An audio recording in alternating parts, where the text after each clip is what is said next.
Hello and welcome to the Midwest Dynasty Fantasy Baseball Podcast, where we break down a fantasy baseball league every single week. I'm Tom, and to the left or right of me, whichever one it is for you guys, is Cody. Cody, how's it going?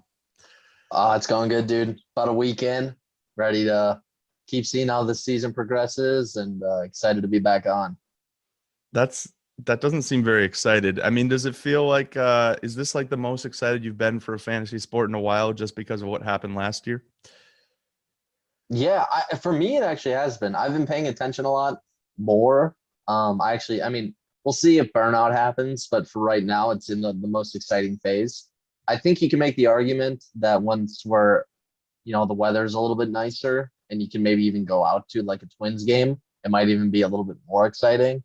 Just because when there's like a different perspective when you get to watch players play in front of your eyes, and it's like, oh, I own that guy. Well, in the non-slave format.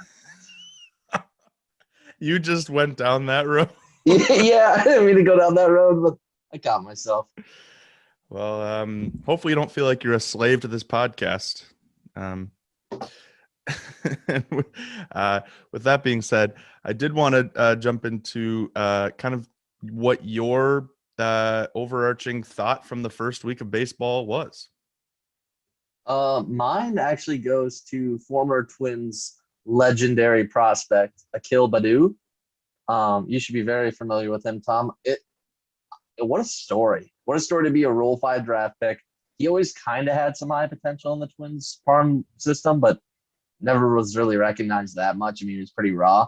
And then literally came out, had a great spring training, crushed it, earned the starting job in the outfield, and then now has been carrying over his spring training success to success in the majors.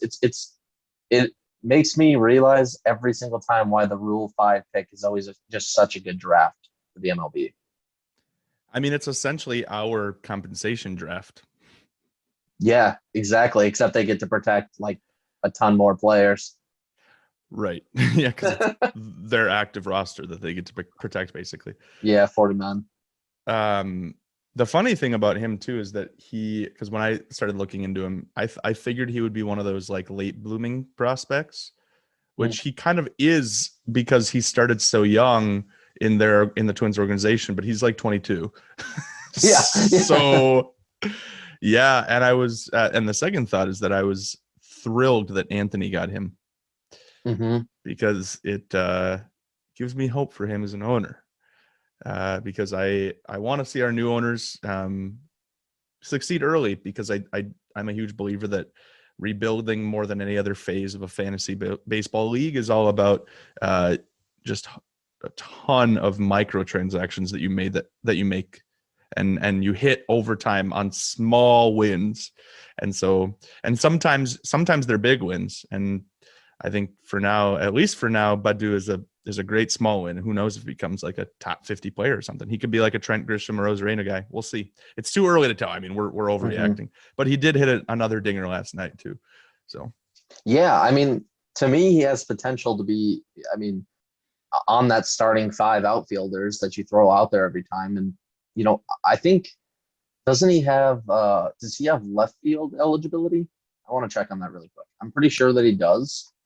And if he does, the reason why I bring that up is because I've been looking at kind of like left fielders in general. They're really not that strong. They're pretty weak. So, I mean, like that's a guy you can slide right into the left field position, and feel decently confident right now about it.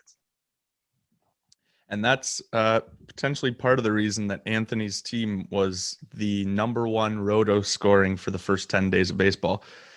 I mean, which is a topic we can hit on maybe later on too. Mm-hmm. But um, What was yours, Tom? What was your takeaway? um, I think mutual excitement, but also I was a little bit disappointed with. I didn't know, and you can confirm. Maybe I'm just misunderstanding, but I started getting like sad about the whole doubleheader rule extending into this year again, about being 7 innings in the second game. That is, do you know that that is for sure a thing, right?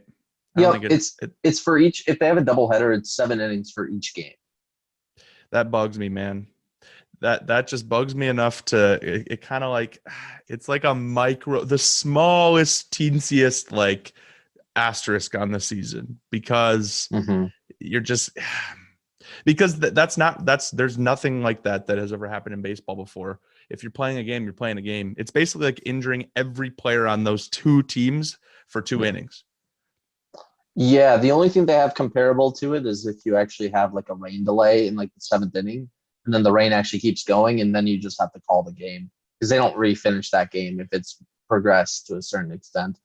It's a good point. Yeah, but that's always yeah, and but that's always been a part of baseball. Whereas this is just kind of I don't know. It's just a change I don't like. I mean, how do you Mhm. feel about it? Um, I don't mind it necessarily.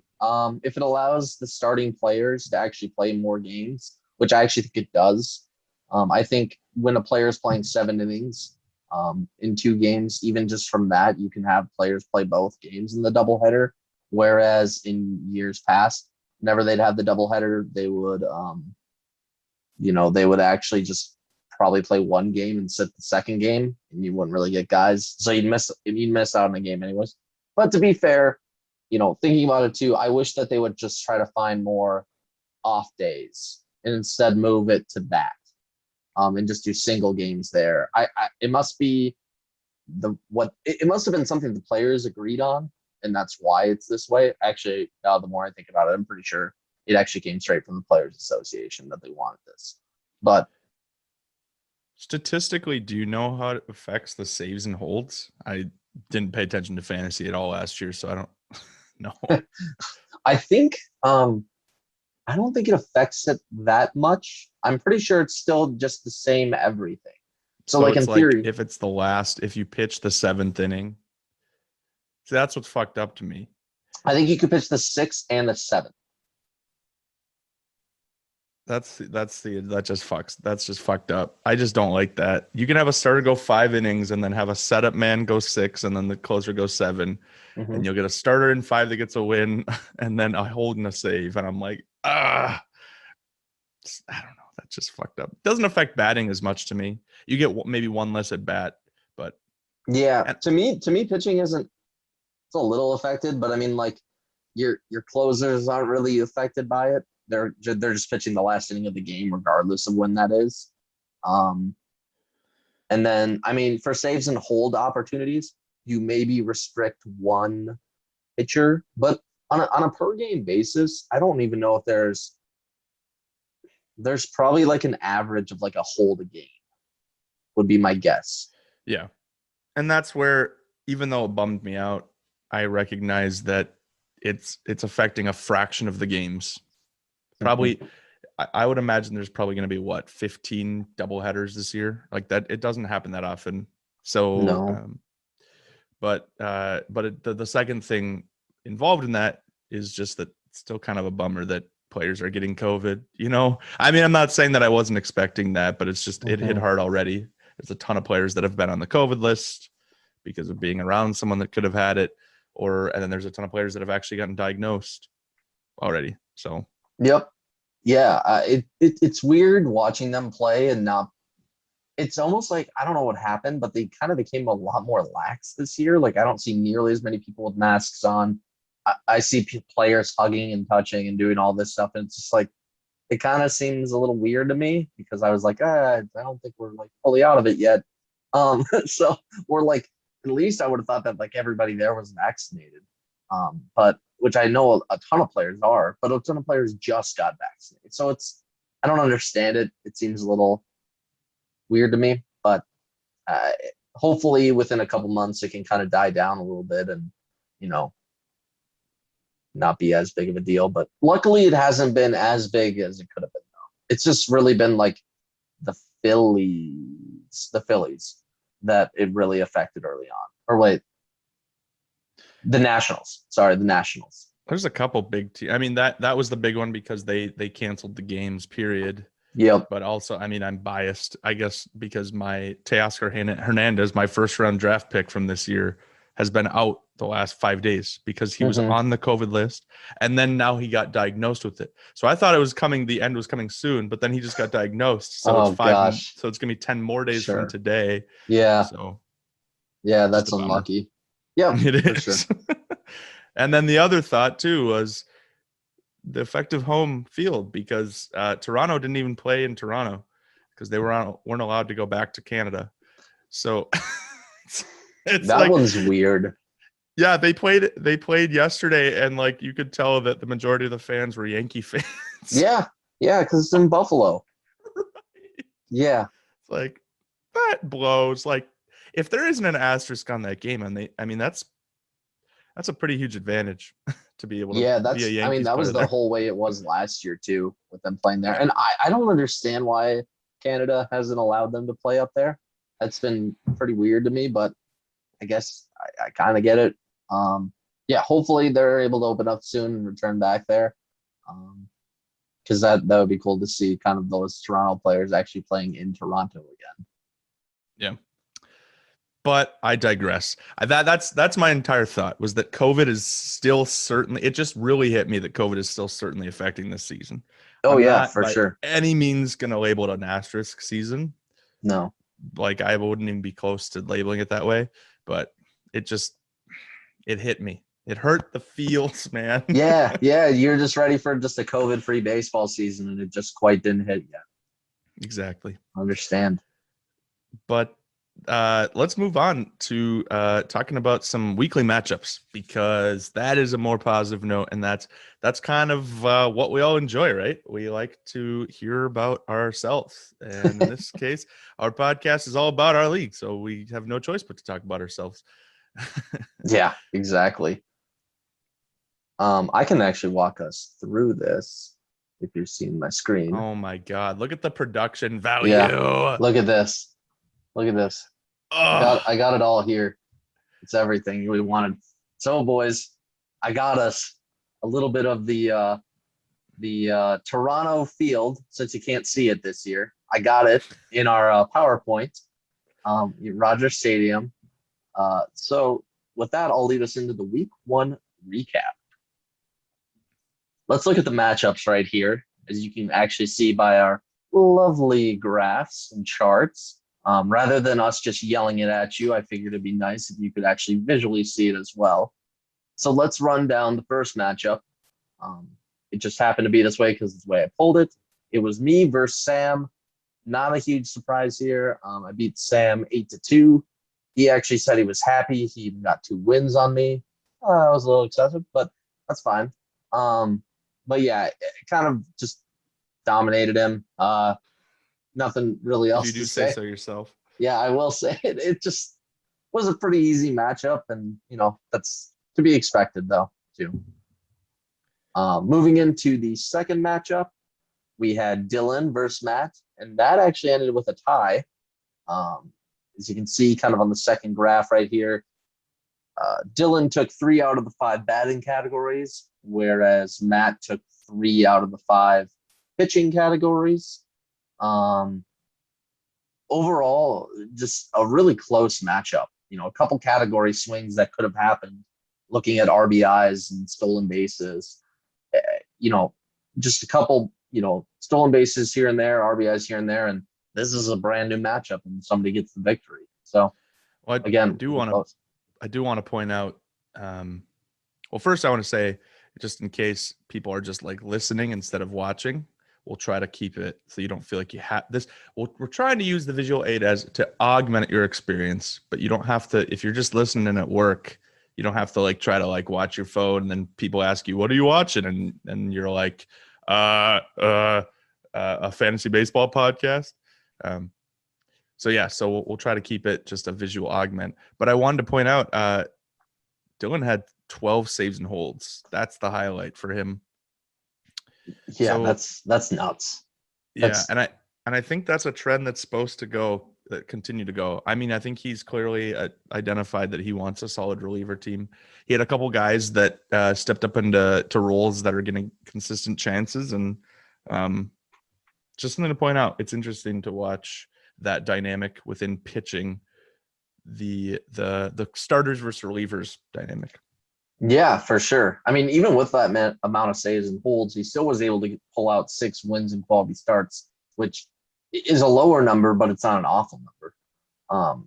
And didn't have a good ERA to go with it, and as you can see, his K per nine even wasn't that high. It was pretty low, a little bit over 9. So yeah, it'll be interesting to see there. It'll be interesting to see too with Dylan's team is, especially last year, he was really the offensive force, led with guys like Christian Yelich and Joey Gallo. And I know Joey Gallo this week got 2 stolen bases, which is bizarre to me. So it's, but other than that, offensively, he kind of had a little bit of a down week. It's tough because the home runs and RBIs weren't there at all, but everything else looked normal for what you would expect from his team. Right. Maybe the OBP was a little high, but regardless, it wasn't like that high. So yeah, I think a lot of interesting things to look forward there. Moving on, just to continue the recap, we have another tie between Derek and Anthony, and oh my gosh, this is a tale of two cities. This is Anthony can hit the hell out of the ball, like his team can, but he couldn't get a guy out to save his life whatsoever. He has 0 pitching, and Derek had excellent pitching. And honestly, the offense wasn't that bad either, but he faced Anthony. Right. Exactly. Yeah. If you look at, again, we'll always look at if there's sabermetrics in real baseball, there are also sabermetrics in fantasy baseball, and one of those is roto. In my opinion, that's the equivalent, because you can always get a generalized idea of how a team's performing. And Anthony had the best roto score of batting over 10 days, which small sample size, but for a team that we discounted and a new owner, it's an interesting talking point, which we might get to again later. And on Derek's side, just fantastic pitching.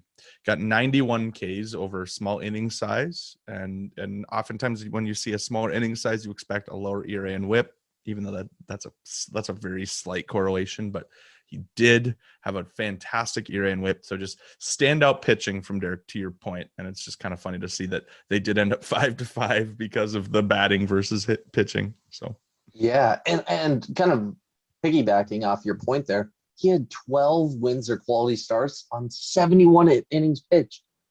That's crazy. That's nuts to me. That's that was highest in this last week, and we had guys that pitched like me, for example, that had about 40 more innings than him. That's nuts. yeah, I mean it really making me think we should do a power rankings, because it makes me think that not that we were ever underrating Derek's team, but this is a great early showing for him to show a very evenly distributed batting and pitching. Yeah, it'll be interesting to see how we can keep it going forward to see if this trend continues. Moving on to the next matchup, we had Nick versus Alex. For this matchup, we almost had a tie, but we didn't. We got Nick with the victory of 6-4 over Alex. Nick taking 3 of the batting categories and 2 of the pitching or 3 of the pitching categories, and then Alex again counteractively just taking 2 of the hitting and 2 of the pitching. My takeaway from Nick's team is he got a ton of at bats. He was able to put in a lot of hitters, and it shows in his team. He had a very good hitting week, especially there with the 12 stolen bases. That was highest this last week. He has really good batters, led by Ronald Acuna. amongst other Met people, and that JD Martinez acquisition is looking like it's already paying off for it. Yeah. Yeah. Well, he was like offensive player of the week too. Yeah. So, but yeah, again, one of the many things I love about fantasy baseball is seeing the balance. And I alluded to it before with how you kind of have the duality between pitchers with starting pitching versus relieving pitching. And then with batting, you have the duality of like quantity versus quality and kind of power versus speed almost.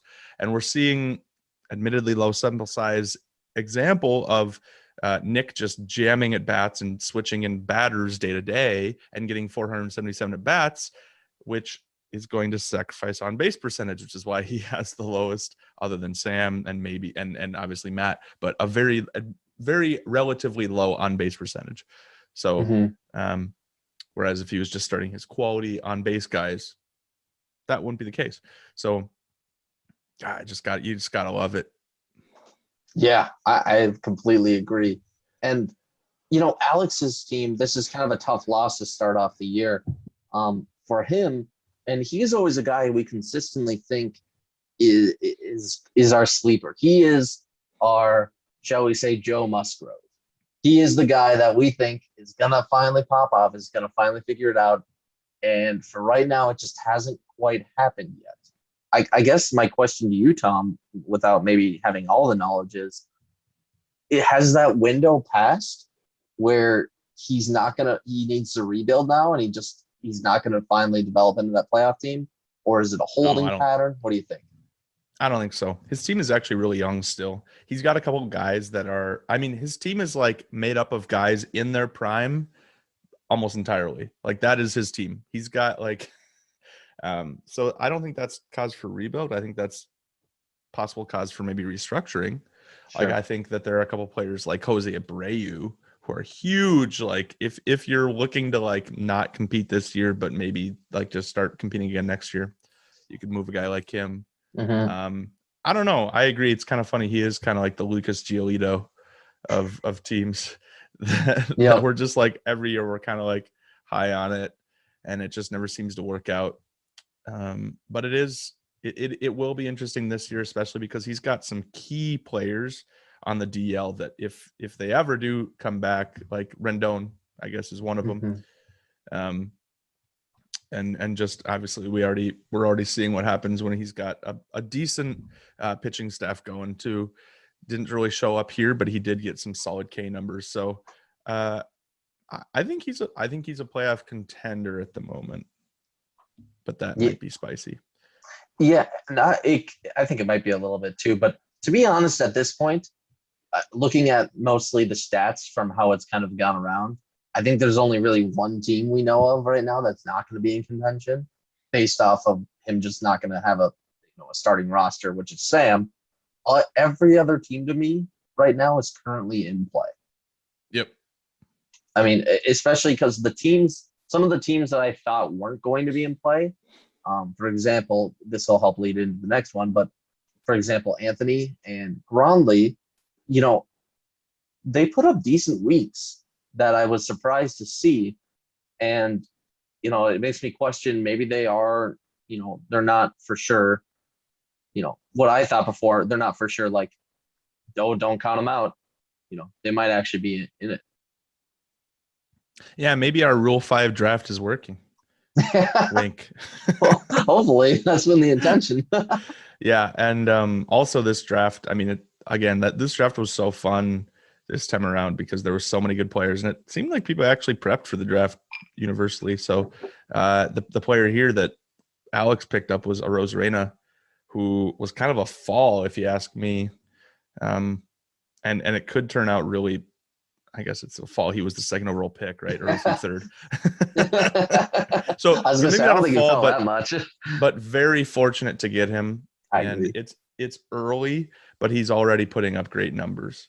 Yeah. So it's just like it's like I said before, it's like those little, just you get hit after hit, and slowly you pass a certain point where it's like, all right, I have enough hits now. It's like, wait a minute, I'm a good team. Right. So maybe he's there. I don't know, but I would love to see it. Yeah, I think it's all going to come down to, I think the hitting is going to be close in our league a lot. The pitching is going to be where variance starts to happen over the course of the year. So I'm interested to see how that plays out. Yes. But talking, briefly about Gronley, that brings us into our last matchup. And Tom, you were actually able to defeat Gronley with 5 wins, 3 losses, and then you guys had 2 ties as well. I know for most of the week, as I was keeping track, you were down, and then towards, I want to say, like the last couple days, you were able to finally pull it around and get the lead on him. Um, can you walk us through a little bit of just what happened? How are you kind of able to retake that lead? My team always starts slow, and every year, the last 3 years, I've like either lost or had a close match, and I'm like, what is this? So that's what happened. And I'm not saying that I should have beaten Gronley by a landslide or anything, but I was very frustrated by like my terrible run in RBI and home run production early on. I was like, what? So it was cool Mhm. to see that bounce back as well as my on base percentage. So I would I would expect that based on this week's production, like in total, we should see some positive regression. Just because of how bad like the first half was, I don't think I'm going to end this low statistically. And if I do, well, I'm going to reconsider trying to compete this year because that was brutal to watch. Yeah, no, I think that's just kind of, I would say it's the same thing. Some of your players just haven't fully taken off yet, like Lindor. He's good. He's going to be good. But again, it's only been a week and a half. We're still, you can't freak out when you're not even out of April yet. It takes time for players to go, and players get hot streaks here and there. So Right. and your ERA was a little bit high, whip, a couple bad starts will do that to you, but you're still able to get 10 wins and quality starts and 6 saves and holds out of the deal and put up 129 strikeouts, second highest in the league. So you're there, you know. Right. But that being said, Gronley's pitching really astonished me. And it forced me to kind of look at his pitchers and his pitching, and he's got a solid lineup. Like see basically his pitching can be summarized by um, a bunch of young or breakout guys, like, or I shouldn't say a bunch, just like 7 solid guys. Like he's got Julio Urias, and then Yep. obviously Joe Musgrove Yep. pitched out of his mind. But it's cool to see Urias, who he acquired from me, Yep. actually perform. And Mm-hmm. then he's got like Mitch Keller and Kevin Gosman, which Mm-hmm. I always like associate with Musgrove. So it's just he's got the foundation of starting pitching, and then he's got a solid back of relievers. So he's going for the hybrid approach of like, I'm gonna try to potentially win both or all 5 pitching categories. And Dustin May. So like, Yeah. Dustin May's so good. I'm really high on him. I've been high on him for a little bit here. No, but it's really fun to just watch that happen, especially with a team like Gronley's where he hasn't quite been there, but he could arguably contribute to being one of the best pitching staffs in the league. yeah, Um, so I guess to in conclusion, I would say that I am encouraged by his pitching early on. Like I think he will be competitive with anyone in pitching, but I think that his batting kind of overperformed, which gives me worry a little bit for his team.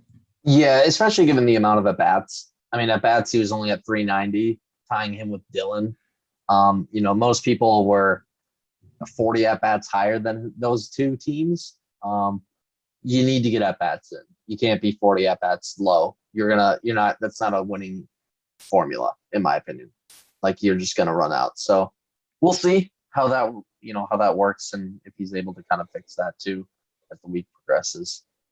Um, so I kind of want to go into the actual individual matchups here and highlight players that we thought were either really instrumental to the win or players that maybe surprised us a little bit. So let's go to the first matchup here with me versus Sam. Um, Players I want to highlight just on my team really quick. Nelson Cruz as a hitter had 4 home runs, 9 RBIs, 9 runs, all while pretty much missing the first 3-game series against the Brewers. He doesn't age. I don't understand. He never gets old. Yeah, it's because he naps. Didn't you hear Yeah, that? That's that's his. true. He's been doing that for years. It's the naps, bro. Turns out if you want to live till you're like 120 and be able to hit fucking dingers, you just got to nap. Yeah, apparently. Holy cow.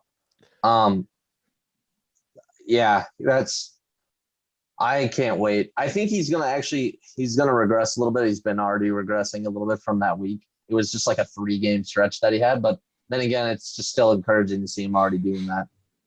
Another guy I've that I can just throw on the list. I could throw him here every week, but again, even more so this week. In 2 starts, Jacob DeGrom.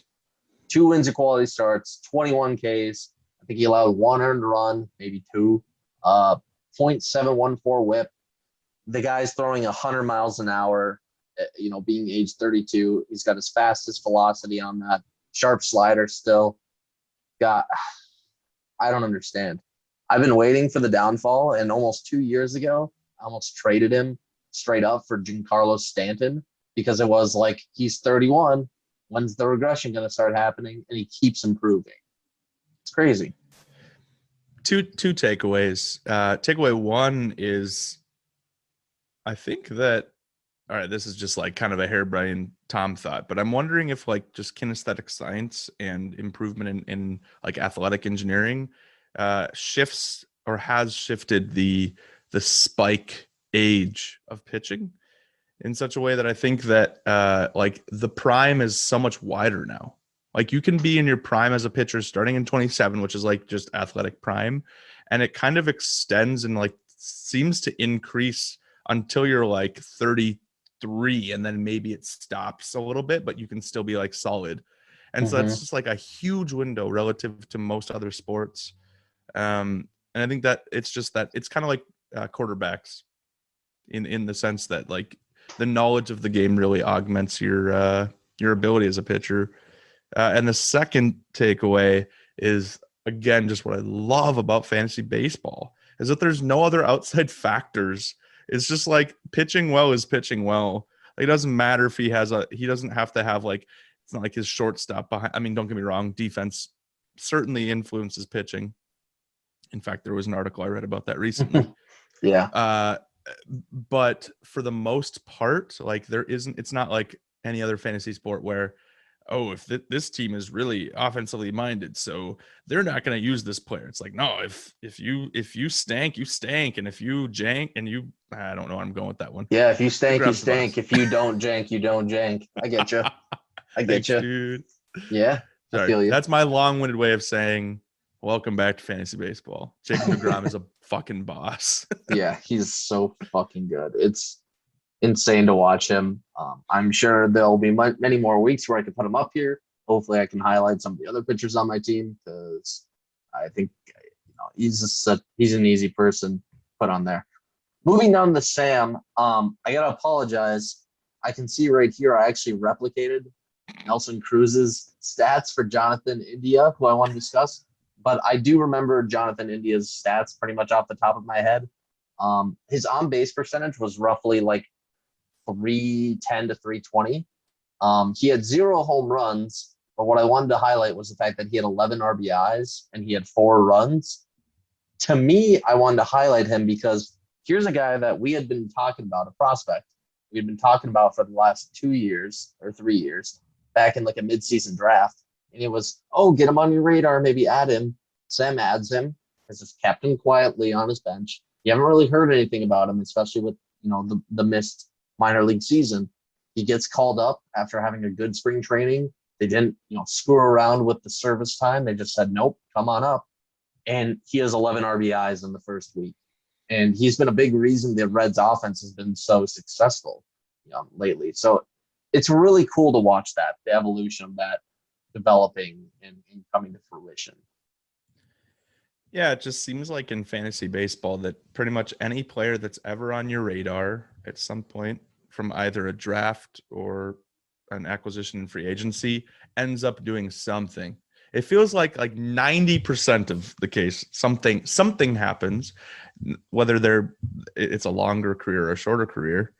But yeah, I mean, this is a guy that was drafted in 2018. So that's when we started. So It is kind of funny to see that happen. Yeah, it's just like a third. It's funny because I remember the 2 third basemen we were talking about at the time. It was the discussion was Jonathan India or Key Brian Hayes. That was the discussion at that time, as they were both like number 40 or 50 prospects. And it was, oh, they both have like raw potential tools. And I know Key Brian Hayes got injured, but he was already looking like he was going to be on another monster year before he got injured. So hopefully he gets back because he's just a fun player to watch. They both are. Transitioning now, and much to my dismay, Tyler Glasnow, and honestly, I could have put Jose Barrios here as well. Both have been really, really good for these first 2 weeks. Glasnow had 2 wins or quality starts, he had 15 strikeouts, a .75 ERA, .583 WHIP. He just got his start yesterday or 2 days ago. I think it was yesterday. He just got 14 strikeouts in the game. Yeah, I'm missing him right now for sure. I'm happy with what I got, but man, watching these guys having this high success rate, it's tough to watch. Yeah, I mean, he's another kind of cool guy for our league because obviously I know at one point Gronley had him, right? And he was the guy that like was a high prospect, and then when he came into the league, he was a reliever, and he was like a middle reliever, and he wasn't even that good of a middle reliever. And then he went to the Rays and started in relief, but then like very quickly transitioned to starting, and just that was history. Like then he's Tyler Glasnow, like top 20 starting pitcher. So Yep. Cool to see him continue.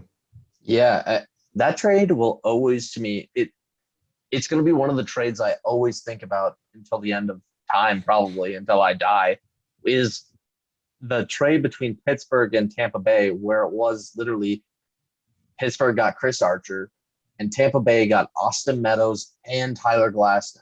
And it's like, imagine hitting that much on 2 players like that, 2 young players. And it's like, think how different the Pirates team would have been if they could have actually unlocked these guys' potential and just kept them on their team. Instead, they went for Chris Archer, who at that time wasn't very good. I remember at the time I hated the trade for them. Mm-hmm. You know, Glasnow was just starting to figure it out in Pittsburgh because they realized that it's all about location, and they were like, hey, just locate your fastball, and then the rest, you're fine. You can figure it out from there. And but you know, it's interesting to watch, especially with him and Barrios. And Barrios, I mean, had like a 1.3 ERA and had 20 strikeouts this week.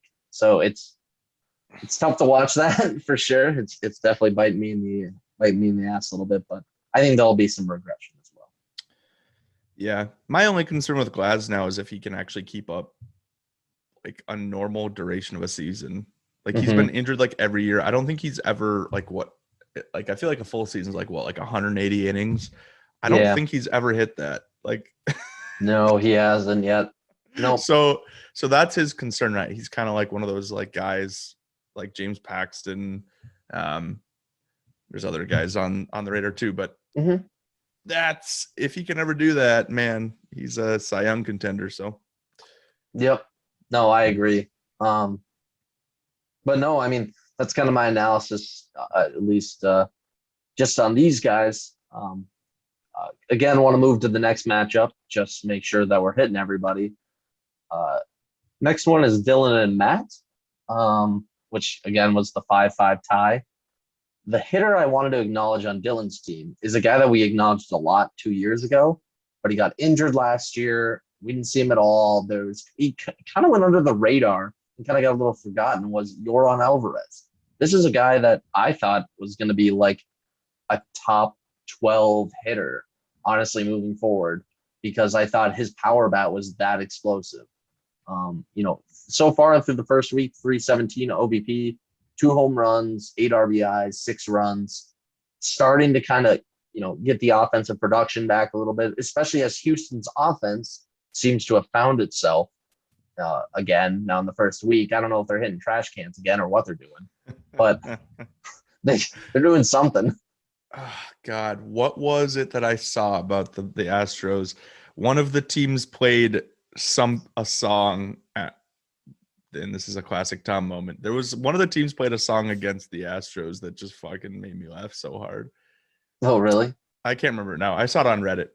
But Was anyway, it like, I don't want to work, I just want to bang on these drums all yeah, day? it might have been that. It was Yeah. something. You know what? I think that's what it was. That would make Okay. perfect sense.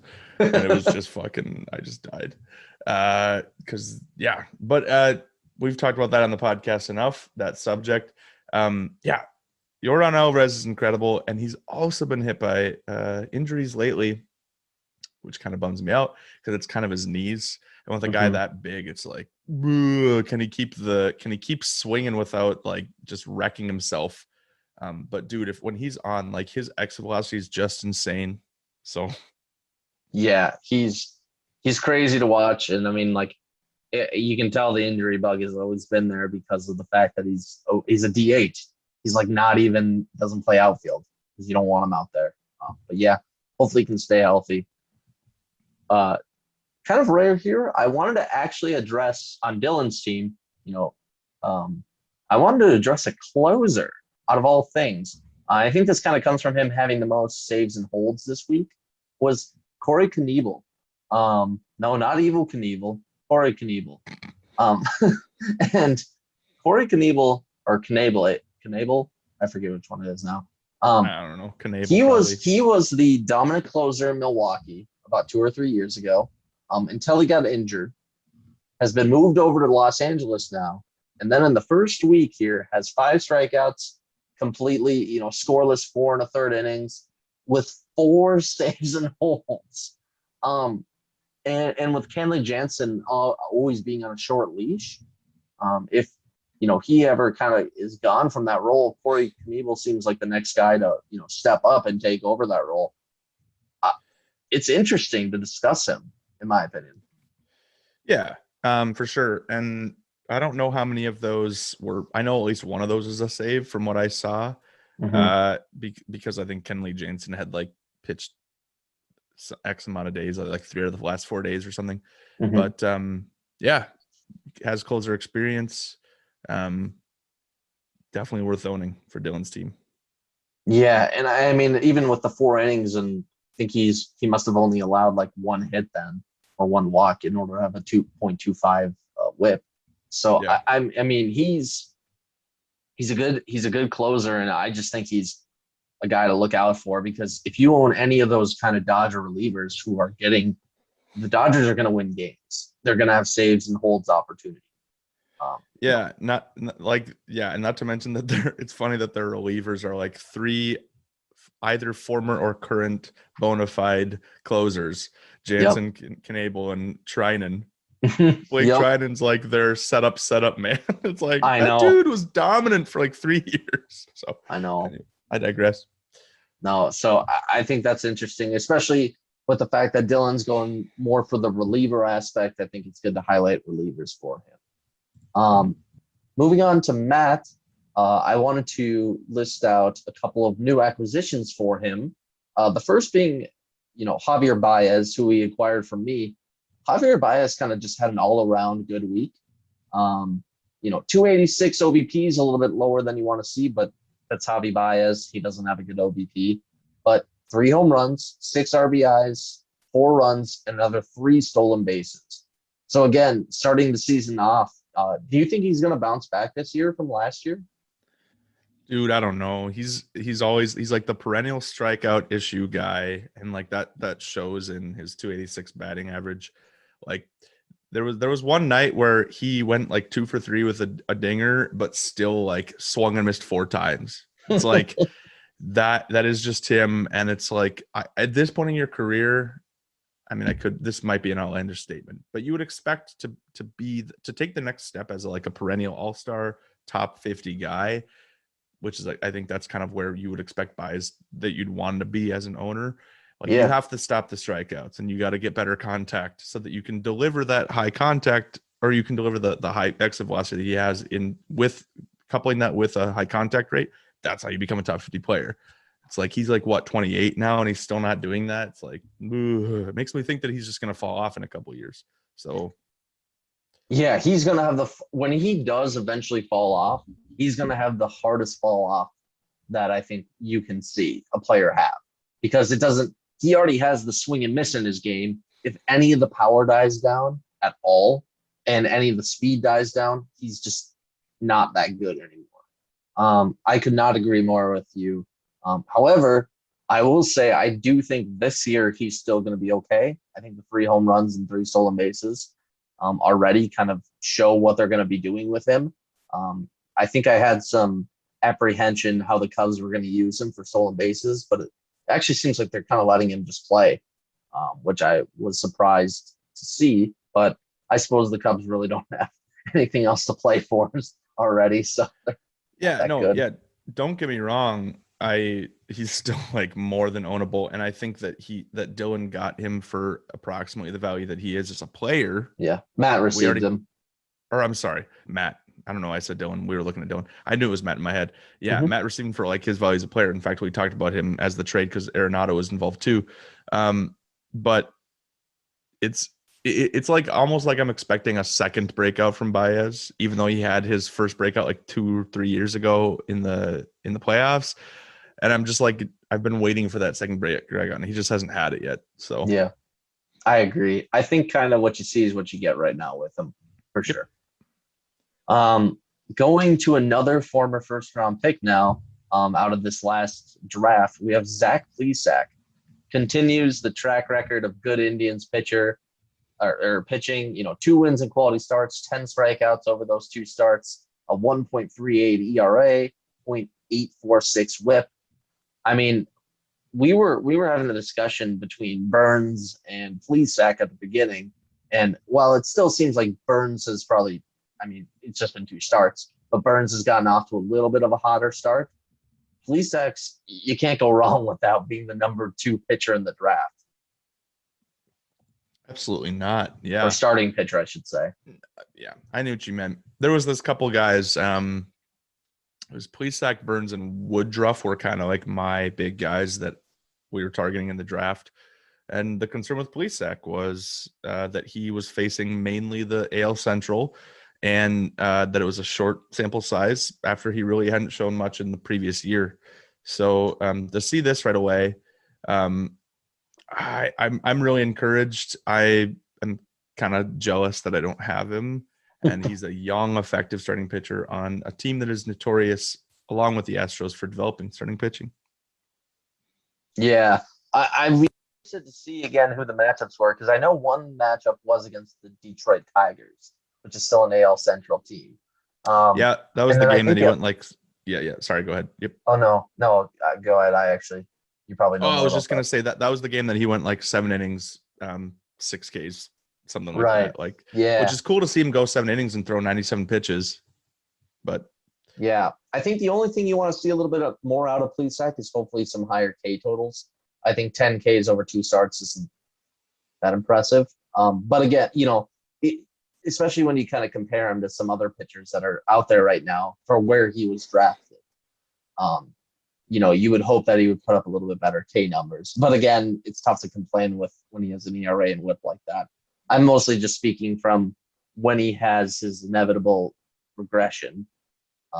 You just wish the Ks were there also. But so that summarizes it for Dylan and Matt. Again, they tied 5-5. Moving into our third matchup, we had Derek versus Anthony, another 5-5 tie, which we highlighted on earlier. Looking at Derek's team, first guy that honestly should probably almost be on Anthony's team had, a previous owner done the right thing in the compensation draft, was Byron Buxton.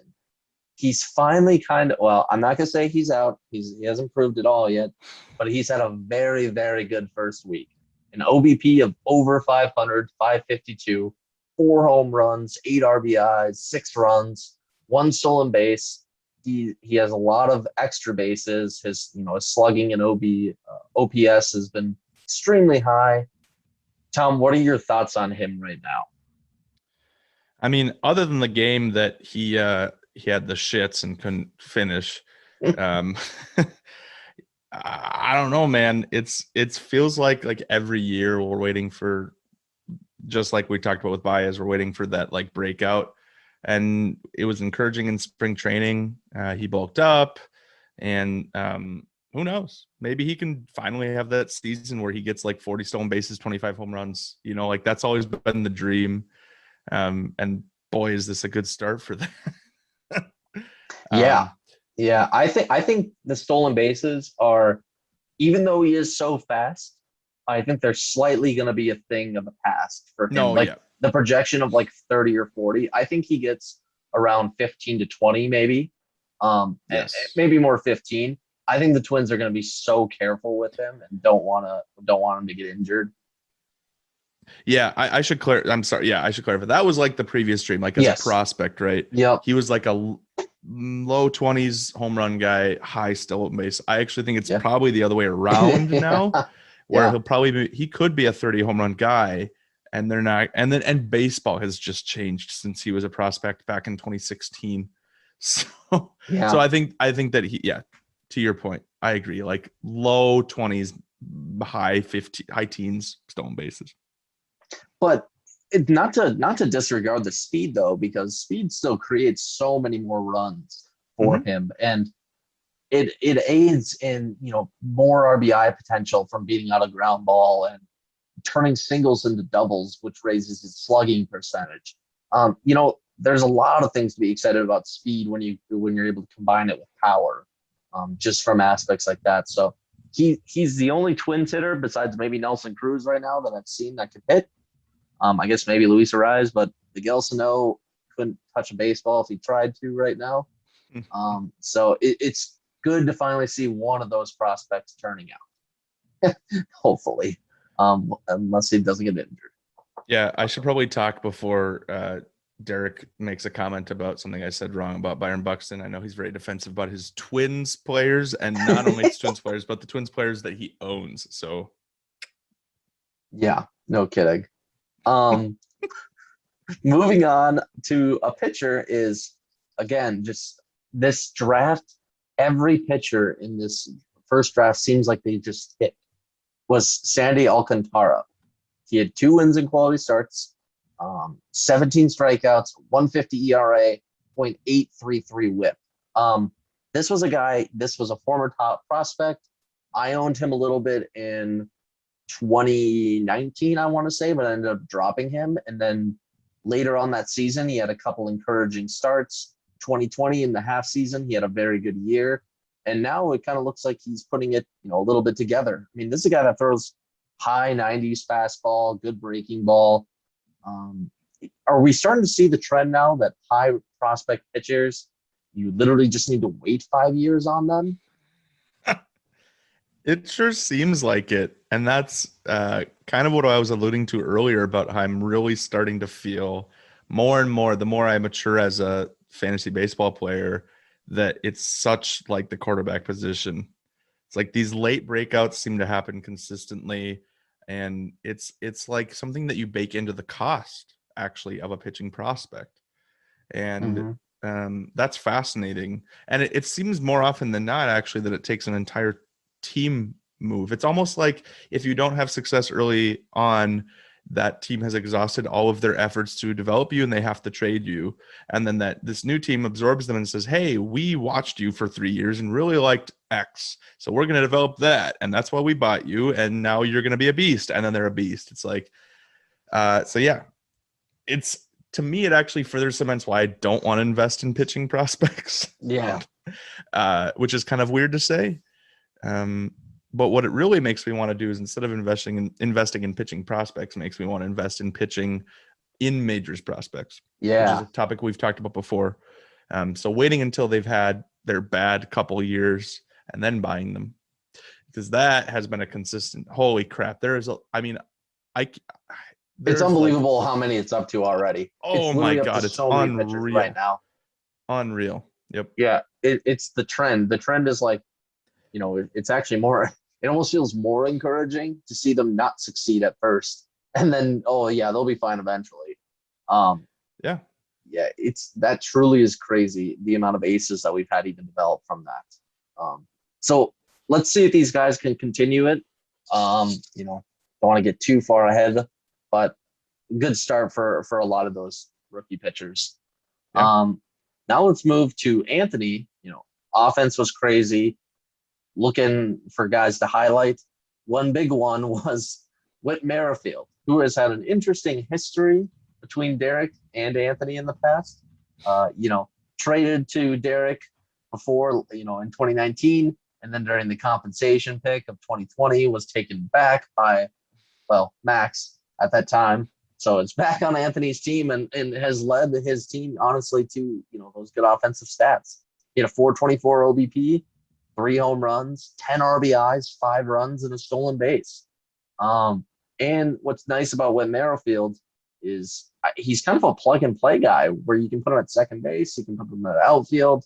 You know, he's a premium type player in those positions. He was a guy I was actually interested in looking to acquire before, and I just ended up not just having the resources to acquire him, but he's just quietly really good every year.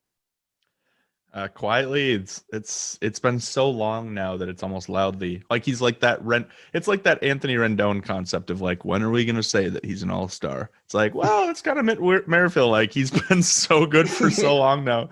He's like 32 now, which is on the other half of that prime, but he's still stealing bases. He's still the everyday leadoff man for the Royals, which is going to have increased run production.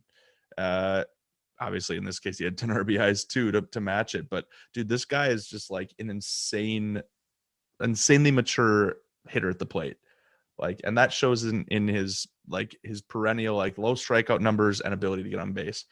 So this is part of my question with Anthony's team about like, man, he's a player that when he was on Max's team and we had this podcast, we always talked about Max, like, dude, why is he holding on to Whit Merrifield? And now look at Anthony's team. It's like, well, I mean, fuck, he's part of his top 10 or number one hitting effort. So, yeah, the question to ask with Whit Merrifield too, though, is depending on how he wants to go, is, you know, while he has these hot starts and while he keeps going, is it possible to try to trade him while he's really succeeding? Maybe before a possible drop off happens, because he has bounced up and down a little bit here and there during the years, based off his value. I still think he's good. I mean, he's not going to get you the 30 stolen bases like he used to anymore. I think he'll kind of be like Buxton.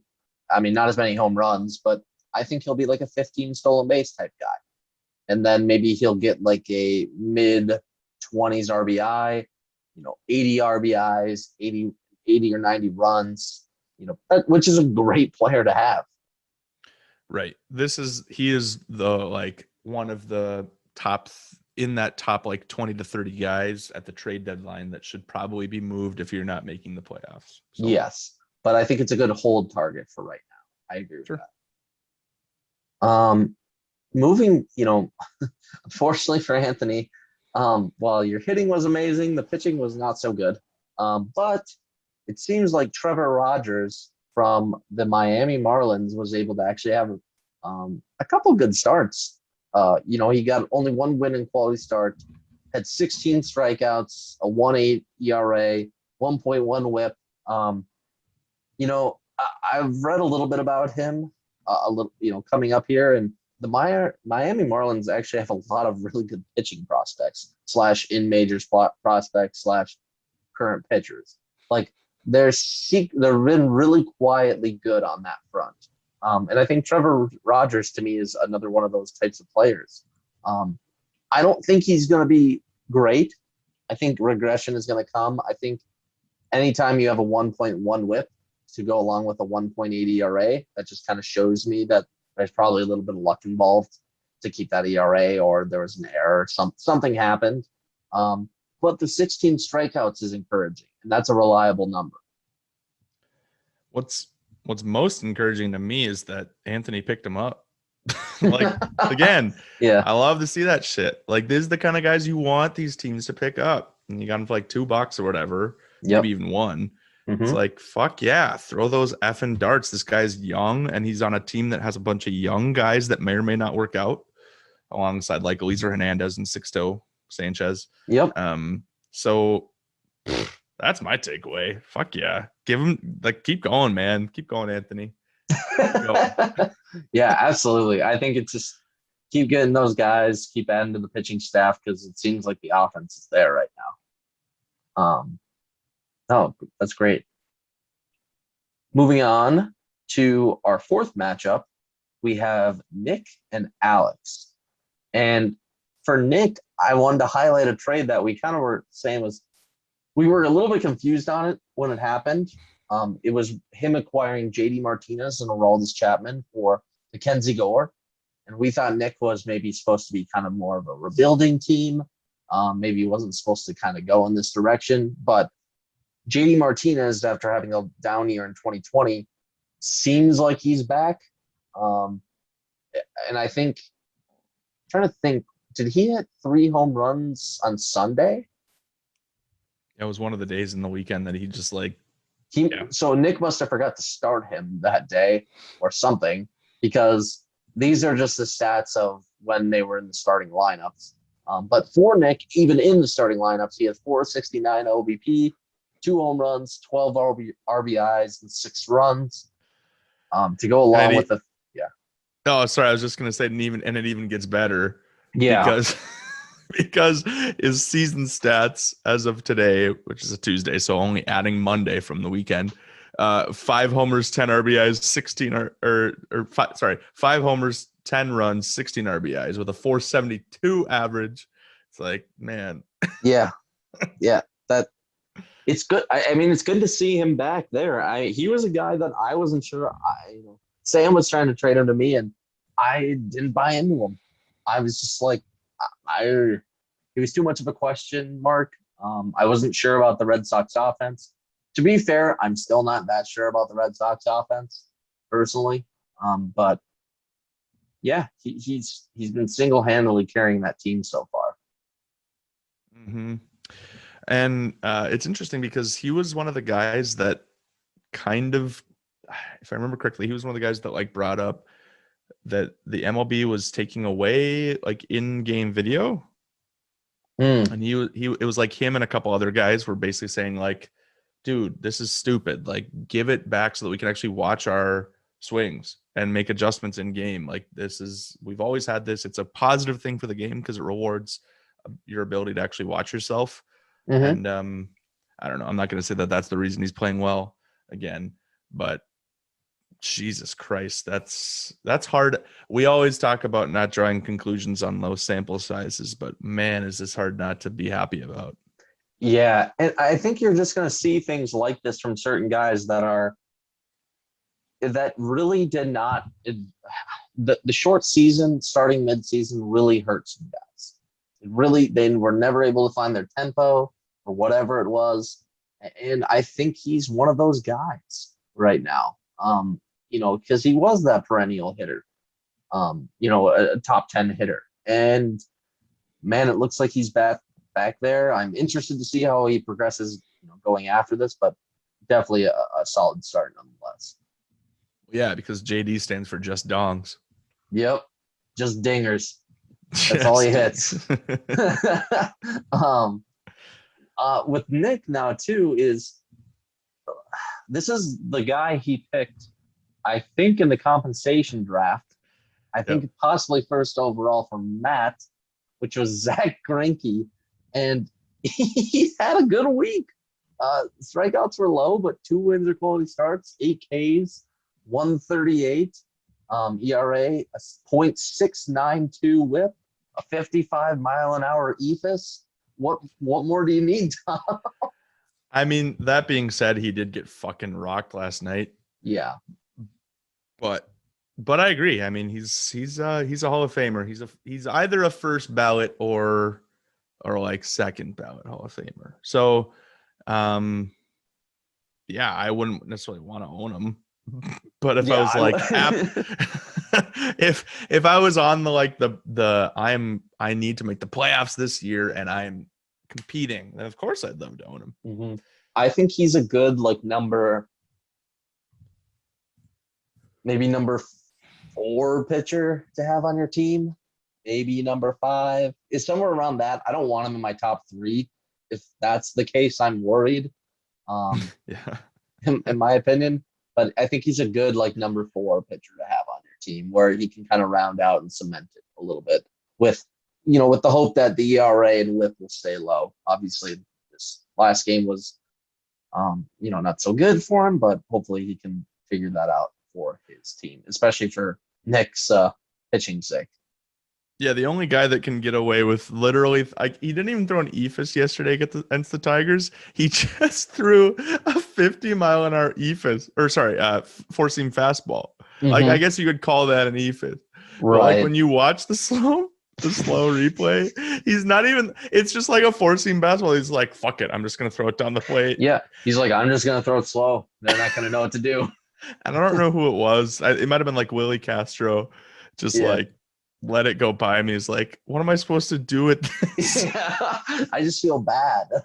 I fucking love it. I know, it's so great. Anyways, moving off of Nick's team, moving to Alex's team. For the hitter, I chose Nick Castellanos. What do I want to say? He was really a sleeper I kept reading about this year. I read like 2 or 3 articles about him, about how it's own Nick Castellanos. He's going later than what he should be in normal drafts. They're like, get this guy. And then even in the first week now, 359 OBP, 4 home runs, 7 RBIs, 9 runs. Another one of those really good hitters on Cincinnati that not a lot of people still look into their offense. What do you want to say about him? I mean, he's one of those players that started off as a high prospect with the Tigers and had exceptionally good contact rates, and he was that guy that would like have high on base percentage, good plate discipline, and then hit like 25 homers. And I think since his time in the Tigers, he's developed to be more of a power hitter. We've seen that in the dip a little bit in the percentages, but that Cincinnati lineup is not like that's a decently good lineup now. Yeah, and I shouldn't even say decently. Like I'm gonna say upper side of being a strong lineup. And so when you factor in the benefits you get from the lineup, another reason that maybe Alex is the Giolito breakout this year. Yep, exactly. We'll have to see how it leads with some of his other players. I think the main player he's always needed to really get going is Bryce Harper. And he just hasn't been that yet, but hopefully he can kind of get back up there. I mean, he's been a very good player. He's been a very underrated player, but where Alex has him in his lineup has basically been like he's got to be the guy, and he just hasn't been that guy for him to date. Right. And then also kind of talking about guys that have been on Alex's team for a while. Talk about like the evolution of Alex Reyes. This guy was arguably one of the top starting pitching prospects in majors prospects after having a great year. He goes out with an injury. He comes back and he just sucks. He's not good. And they're like, he can't be a starter. They put him in the bullpen. Honestly, I didn't even know he was getting opportunities like this, but this last week had 3 strikeouts, a little bit of a high whip, 1.15, but he got 3 saves/holds. Is this a guy that should be back on fantasy radars now for closers? Absolutely.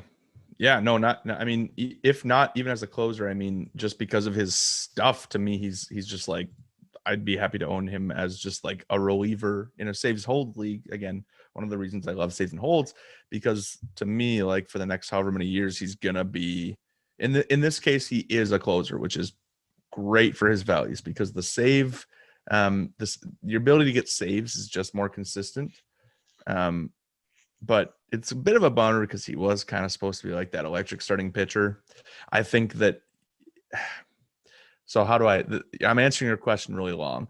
No, compared to what his value was like a couple years ago as a starting pitcher, it's significantly lower because he could have been a starting pitcher. He's not going to be a starting pitcher anymore. He's already down that path. He's made his career choice, or I guess the team has for him. But yeah. but yeah, Of course, I think he could step up into that upper echelon. Like he could be the next wave of those like every year top 5 closer guys.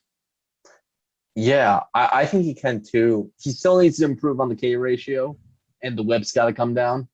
I get that he has 0 ERA, but and it's only been a week, so I'm not going to harp on it too much. But yeah, the K per 9, if you're going to be a closer, especially a successful one, has to be high. There's just no other way around that. And then the whip has got to be low. You can't allow those base runners, because if you're with a lot of closers, if you're allowing 2 hits, on the every 4th day, generally you're blowing a save. So it just isn't generally allowed to happen for those guys. But there is reason to be. He is young. He has electric stuff. So there's plenty of reason to be optimistic. Yeah, he just feels like one of those guys that like in a redraft league, I'm picking up as a flyer. Yep. But in a dynasty league, I'm picking up as like one of these days he's gonna click and he's gonna be an every year closer. That's just my take. I agree. I think that's a very good take, honestly. So that wraps up this matchup. Nick again taking the victory, 6-4. And then that brings us to our last matchup. Tom, it was you winning over Gronley, 5 wins, 3 losses, and 2 ties. But I want to start here first with Jordan, and I want to actually talk about Taylor Trammell. Walk me through him. He was your prospect. You traded him to Gronley. Is he finally real? Did it take him to go to Seattle for this to finally happen? Yeah, another example of a great move potentially for him. I'm famously on the record for saying that one of the reasons he's such a good prospect is because he's just a nice guy. But no, I think most people were a little bit surprised to see him just come up right away out of spring training. There was talk of him maybe just staying down a little bit before being on the roster, but roster changes were made and he's part of the everyday roster. It seems like, and he was in as a prospect. He was like your Victor Robles. He was like your Luis Robert. He was like your, oh God, these are all former guys that I have, so I'm biased. But like your 2020 guys, or like maybe your 25 guys, where they've got the power and the speed. So there were concerns that he was not ever going to make it, and he dropped quite significantly in prospect rankings from being like a top 20 guy to being, I think he was down to like top 80 before the season. So it's cool to see them in majors breakout, asterisk. I agree. I'm interested to see how they can keep incorporating him, because I think he was originally just left on the team as a result of the Kyle Lewis injury over the first week here. And I think he's hit himself into a starting role, no matter where that is.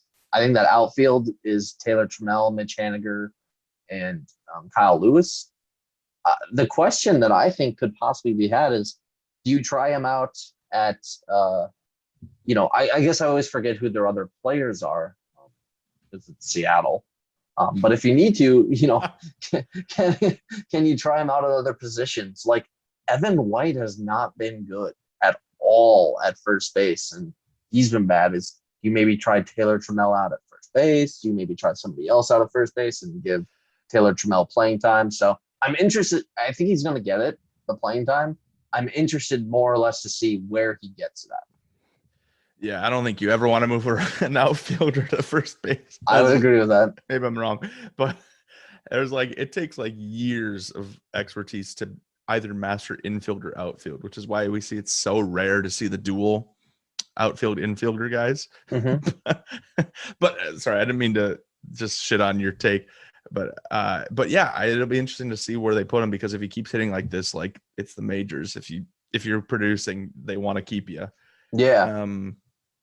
But it's a bit loaded. It's hard to take out. Like you're not going to eschew Kyle Lewis, who just won Rookie of the Year. You're right. Yeah, good question. I think you could debatably see like Mitch Haniger go first. He has more of that makeup. And I think first base is a lot easier to start trying guys out there than any other infield position. especially if you're just trying to get by, if you're not really focusing as much on the defense. But again, I don't even know if that's going to be necessary. I just thought, maybe they're going to have to do that. And they're going to have a big, I don't want to say issue on their hands, but they're going to have to figure out that outfield between Jared Kalenic and Julio Rodriguez.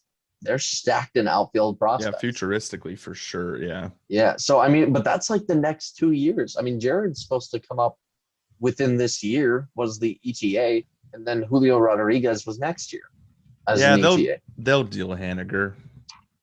I think they gotta. He's the perfect deal candidate. He's like 30 now or something. Yeah. He's like 31, 32, somewhere around there. I agree, actually. Or they'll let him walk or whatnot. But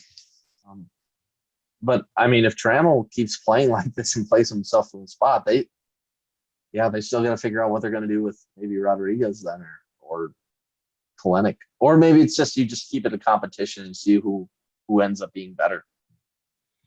Yeah, probably the healthiest way to do it. But anyways, moving over to yet another pitcher, and probably honestly the best pitcher of this week. It's hard to throw a no-hitter and not be the best pitcher of the week, is Joe Musgrove. Joe Musgrove coming straight from Muskrat, Indiana. I don't know if that's true. Or something. I don't know. He's from South Africa, actually. Oh, that's what I said.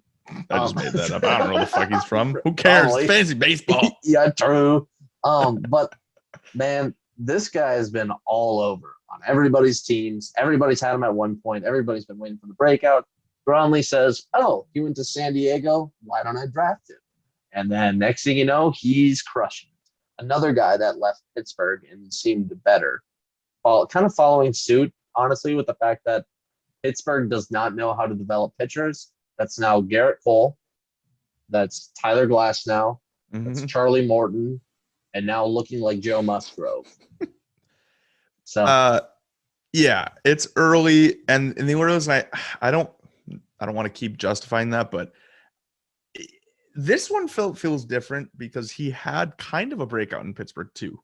Like he did have, like, his thing has always been his curveball, or I guess just like his secondary pitching in general. Like, he doesn't establish fastball like some dominant pitchers do. He's like all right, I need to strike, I'm gonna throw my curveball. And for him, it's kind of like Jose Barrios in that way, where he's defined by his breaker. So boy, did it obviously work in his no-hitter. And to add to your point, maybe this was the change he needed, which would be cool. And maybe it is Pittsburgh. I don't know. Yeah, it could be. And I get that he had a decent year last year. I actually read an article on him about how he was messing around in the bullpen, which it always seems like this is how guys end up being good. He was actually messing around and he changed his arm slot so that instead of being so out there, he instead kept it close knit towards his body. And he quickly realized he was able to still have the same kind of accuracy and the same pitch type. But I think it just made it harder to hit because it blocks visibility and it looks more awkward. And I think that's partially the reason why people were thinking that this was going to lead to a successful season this year, is because they're like, okay, he made actually a pretty big mechanical change that could have influence on that. Then I think he's trying to throw more of his cutter. But it's a couple of different components there that I don't know. I'm excited to see if he's going to keep this up. If so, then again, the Padres are just a super good team with a great pitching staff. Yeah, Musgrove, just to point out, is his breakout doesn't mean he's a top 5 guy. Doesn't mean he's a top 10 guy, top 15. His breakout means he's a top 20 guy, probably. Like, that's, I agree. If he continues to, like, if this season is the breakout year moving forward, then he's just like a top 20, 25 guy. Yep. But that's great. I mean, fuck. That's awesome. That's what people SP wanted him to be, though. Like, that's right, he was flirting with like top 40-ish for a while there. Yep. And then he was kind of always in like that top 50, top 60 range. And then it was like, okay, if we can get him inside the top 30, that's where we want him. So I agree 100%. Going to your team now, Tom. Hitter, we kind of went the boring route because he was just the guy that influenced your team that much. But I know how much you love talking about him. Freddie Freeman. Freddie Freeman. OVP of 306. A little bit lower than expected, but still fine. 4 home runs, 7 RBIs, 5 runs on a stolen base. The man keeps hitting. He'll always keep hitting. Any comments? I don't know. He's my perennial vindication player that I got for like $22 and everyone laughed on the stream when we did our initial draft. And that is just so funny because and everyone laughed, right? Because it was like he was a first baseman, so at the time, like first basemen aren't that valued. B, he was like older. I think when I drafted him, he was probably like 27, 28. But like in hindsight, he should have gone for like $40. So it's just right.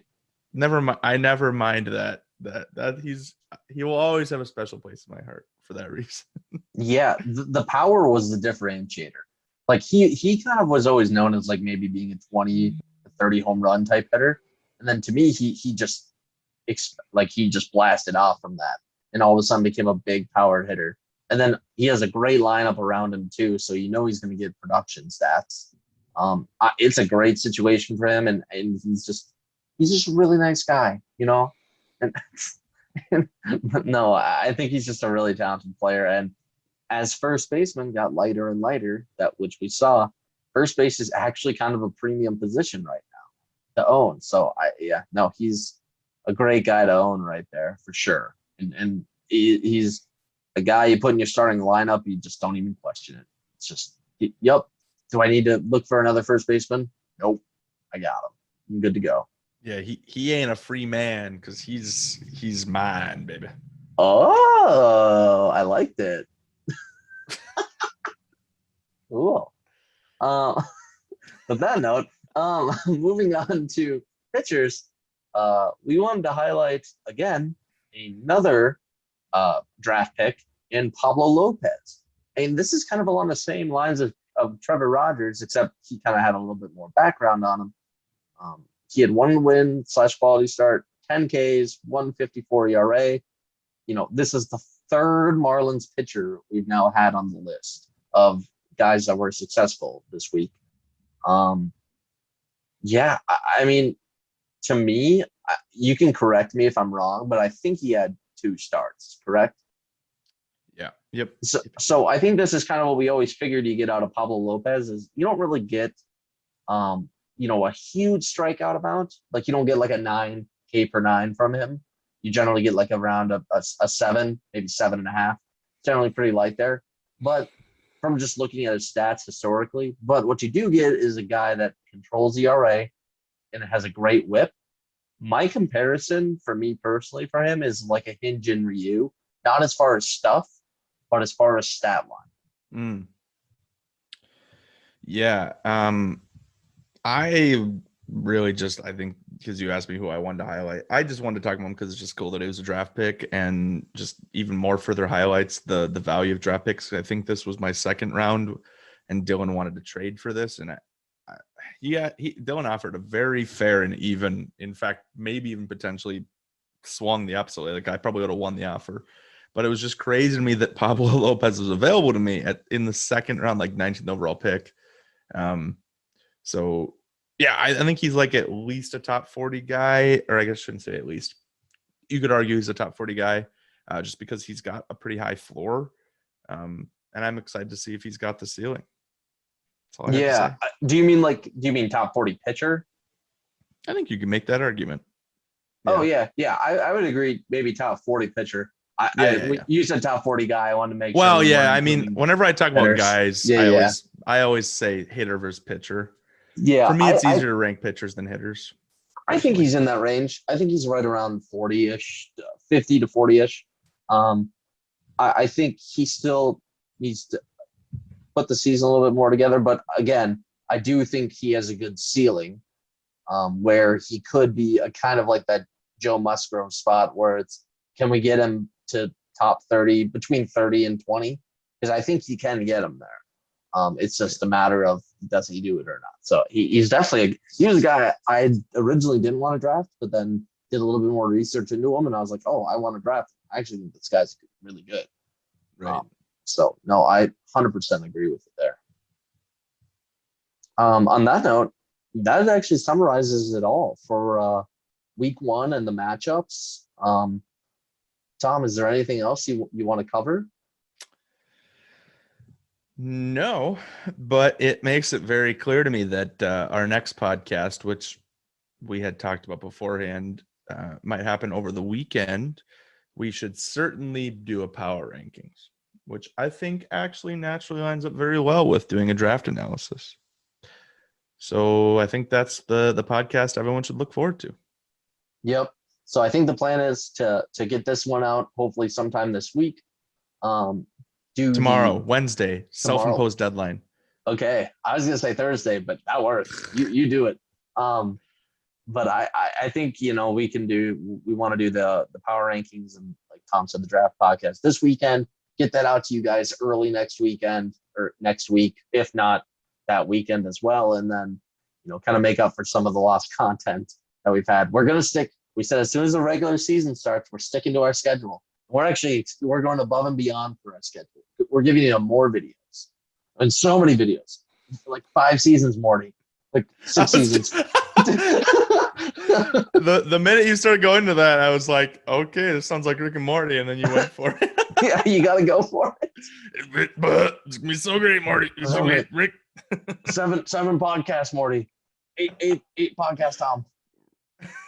We're gonna record ourselves as we sleep, Morty, because even our snoring noises are worth listening to. I sleep talk about baseball. Cool. I agree. This is a great podcast. Cool. Well, thanks everybody for joining. Please comment, like, and subscribe. Just honestly, if you need to, just text us and even let us know what you want to see or what you maybe don't want to see. We're always open to feedback. We're happy to make this better. Let us know what you thought about the graphics team and the PowerPoint, and if that helped out being able to follow. I think that's also kind of nice. But with that, I'm Cody Holla.